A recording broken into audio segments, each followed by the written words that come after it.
ইরাকের এক সুবিখ্যাত বুজুর্গ আল্লাহর প্রিয় বান্দা মালিক বিন দিনার রহমতুল্লাহি আলাইহি এর ঘটনা। তিনি একবার এক বিশাল জনসমুদ্রে দ্বীনি আলোচনা করার জন্য দাঁড়িয়েছিলেন। হাজার হাজার মানুষ পিনপত নীরবতায় তার কথা শোনার জন্য অপেক্ষারত। ঠিক এমনই সময় হঠাৎ মজলিসের ভেতর থেকে একজন বয়স্ক শ্রোতা দাঁড়িয়ে সজোরে বলে উঠলেন, হে শায়েখ, আপনার মূল্যবান বক্তব্য শুরু করার আগে অনুগ্রহ করে আমাকে একটি অতি ব্যক্তিগত প্রশ্নের উত্তর দিতে হবে। মালিক বিন দিনার রহমতুল্লাহি আলাইহি সেই শ্রোতাকে প্রশ্ন করার অনুমতি দিলেন। বয়স্ক লোকটি তখন বললেন, শায়েখ, আজ থেকে প্রায় 10 বছর আগে প্রায় এই সময় হবে আমি আপনাকে এই শহরের এক প্রান্তে মাতাল অবস্থায় দেখেছিলাম। আপনি তখন মদ্যপান করে মাতাল হয়ে রাস্তার পাশে পড়েছিলেন। আমার প্রশ্ন হলো, সেই অন্ধকার জগৎ থেকে আপনি কিভাবে নিজেকে মুক্ত করলেন? আর আজ এই পুণ্যময় ওয়াজের ময়দানে আল্লাহর বান্দাদের মাঝে আপনি কিভাবে এসে দাঁড়ালেন? প্রশ্নটি শুনে মাহফিলের সবাই হতবাক হয়ে গেল।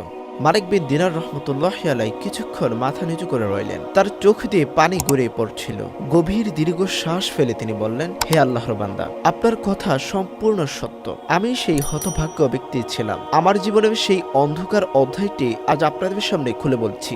মন দিয়ে শুনুন।